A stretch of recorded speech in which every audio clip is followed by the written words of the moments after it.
Hai, jangan terus-terusan memendam dendam pada fisika. Itu bisa menghancurkan masa-masa indahmu di SMA. Karena sebenarnya, jika kamu belajar fisika dengan benar, fisika itu berguna untuk kehidupan percintaanmu. Sebuah konsep di fisika itu bisa diaplikasikan untuk menunjang kenangan indah kisah kasih di sekolah. Memangnya fisika ada gunanya dalam mendukung kisah percintaan? Bukankah fisika hanya sekumpulan simbol matematis yang bercerita tentang benda mati, tentang geraknya, tentang sifat materinya? Fisika bukan hanya urusan sifat-sifat fisik benda mati.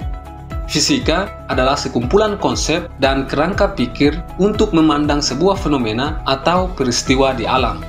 Karena kamu dan pacarmu atau gebetanmu bagian dari alam, diatur oleh hukum alam, dibatasi oleh sistem kerja alam, maka jelaslah fisika bisa diterapkan. Walau tentu penerapannya tidak sesignifikan ilmu-ilmu aplikatif yang punya dampak langsung bagi kehidupan. Apa sih manfaat fisika yang bisa digunakan dalam kehidupan secara langsung saat menjemput pacar? Memangnya bisa? Tentu dong. Apalagi bagi cowok-cowok dengan cewek yang maunya dijemput terus. Dan sialnya, alamat rumahnya tidak ada di Google Maps. Oh no. Sudah utak-atik nama jalannya, ternyata tidak ketemu. Akhirnya, bikin keringat dingin, mual-mual, gangguan kehamilan dan janin, dan lain-lain. Ini bisa terjadi kalau kalian baru jadian, lalu diminta menjemput si doi, padahal ke rumahnya saja belum. Well, jangan khawatir, bahwa pohon sains punya solusi dengan ilmu fisika sederhana. Oke, kita mulai.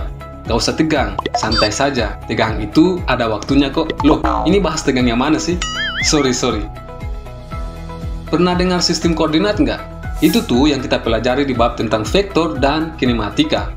Itu tuh yang definisinya bikin susah BAB. Kalau nggak salah ingat, sistem koordinat adalah suatu sistem yang menggunakan satu atau lebih bilangan untuk secara unik menentukan posisi suatu titik atau unsur geometris lain pada manifold seperti ruang Euclides. Nggak ngerti kan? Kita bikin sederhana saja. Koordinat itu tentang posisi, tentang letak. Posisi apa saja? Posisi HP-mu misalnya. Bagaimana cara yang tepat mengetahui keberadaannya kalau kamu lupa taruh di mana sementara kamu was-was menunggu chat dari pacar atau gebetan? Bertanya ke ibu dong. Ibu akan teriak dari dapur kalau HP-mu kamu taruh di atas meja makan di samping buah-buahan. Mendengar itu, kamu langsung gaspol menuju meja makan yang ada di dapur. Kamu bisa dengan mudah mengerti instruksi ibumu karena kamu dan ibumu punya pemahaman yang sama tentang letak benda-benda penanda. Meja makan adalah penanda, buah-buahan adalah penanda, dapur juga merupakan penanda. Jika kita bayangkan rumah adalah sistem koordinat, maka titik acuan untuk menemukan letak HP-mu adalah penanda-penanda seperti dapur, meja makan, dan buah-buahan.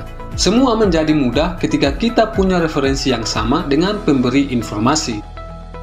Fisika menjadikan konsep sistem koordinat yang dingin dan sangat asing menjadi ada maknanya dengan membuat titik acuan dan kesamaan referensi sebagai pondasi utama. Bukan hanya gambar dari ruang dengan skala-skala tertentu ala matematika. Nah, ketika Anda menjemput pacarmu, titik acuan bisa berupa tempat yang mudah dikenali, mudah terlihat, dan bisa ditanyakan ke orang lain. Kamu harus tanyakan titik-titik yang khusus, supaya kamu punya referensi dan supaya kamu dan pacarmu ada dalam imajinasi yang sama tentang keberadaannya. Jika kalian bisa melewati ujian saling menemukan ini, maka kalian bisa seiring sejalan menuju hubungan yang lebih serius. Jadi kalau pacarmu minta dijemput, tanyakan titik acuan di sekitarnya yang bisa dijadikan patokan. Entah itu kafe, restoran, kantor polisi, taman, pasar, dan bangunan lainnya. Jangan langsung iya-iya saja. Sebelum menjemput pacar Anda, bekalilah diri Anda dengan informasi sebanyak-banyaknya. Agar tak salah jemput, agar tidak tersesat, agar cintamu tidak gugur hanya oleh persoalan yang bisa diselesaikan dengan menerapkan konsep fisika sederhana. Terus bagaimana kalau pacar saya tinggal di samping rumah saya, hanya dipisahkan oleh 3 rumah? Nah, kalau itu kasusnya, kamu tidak membutuhkan fisika. Kamu hanya butuh restu orang tua. Well, cukup sekian dulu ya. Bagi Anda yang tertarik dengan video lain bawah pohon sains, jangan lupa subscribe, like, share, and comment.